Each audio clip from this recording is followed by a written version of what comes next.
একটু আগে আমি যে মেথি শাকের কথা বলছিলাম, মানে মেথি, যে মেথিটা আমি চুলে লাগাই, খাই, তো এই হচ্ছে সেই মেথি। দেখো এতে পুরো ফুল এসেছে।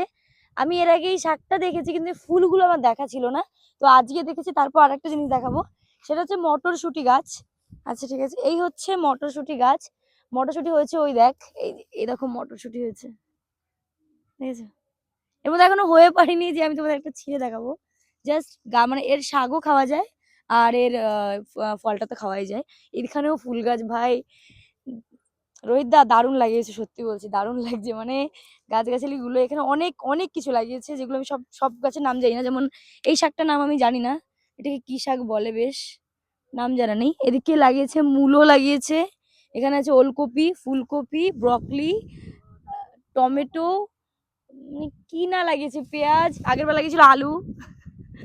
অনেক কিছু আছে, তোমাদের সাথে আমি যখন সবকিছু বড় হবে এক একে শেয়ার করবো।